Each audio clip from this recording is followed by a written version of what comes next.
பென்னாகரம் பேருந்து நிலையம் புதிதாக கட்டுவதற்காக கடந்த 4 ஆண்டுகளுக்கு முன்பு பழைய பேருந்து நிலையத்தை இடித்துவிட்டு புதிய பேருந்து நிலையம் கட்டும் பணி தொடங்கிய நாள் முதல் ஆமை வேகத்தில் நடைபெற்று வந்த பணிகள் தற்போது கட்டிட பணிகள் மட்டும் முடிக்கப்பட்ட நிலையில் தரை அமைக்காமல் பல மாத கணக்கில் கிடப்பில் போட்டுள்ளது மாவட்ட நிர்வாகம்.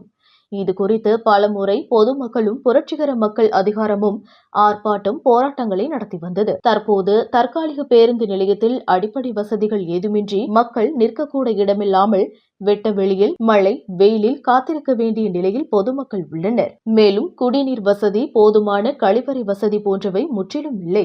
இதனால் ஒகேனக்கலுக்கு வரும் சுற்றுலா பயணிகள், பெரும் நகரங்களுக்கு சென்று வருகின்ற மக்கள், தினமும் அலுவலகத்திற்கு செல்பவர்கள், சிறு வணிகர்கள் என பெரும்பான்மையான மக்களை பாதிக்கின்ற நிலை நீடித்து வருகிறது. இந்த நிலையை கண்டு மாவட்ட நிர்வாகம் தீர்த்து கொடுக்காமல் செவிடன் காதில் ஊதிய சங்கு போல் அமைதி காத்து நிற்கிறது.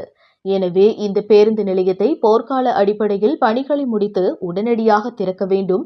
மேலும் பேருந்து நிலையத்திற்கு பெரியார் பெயரை சூட்ட வேண்டும் என்ற அடிப்படையில் புரட்சிகர மக்கள் அதிகாரம் சார்பாக பென்னாகரம் கடைவீதி மற்றும் புதிய பழைய பேருந்து நிலையங்களில் கையெழுத்து இயக்கம் நடைபெற்றது. இறுதியாக பென்னாகரம் வட்டாட்சியர், பேரூராட்சி செயல் அலுவலர் மற்றும் மாவட்ட ஆட்சியருக்கு மனுக்கள் வழங்கப்பட்டன.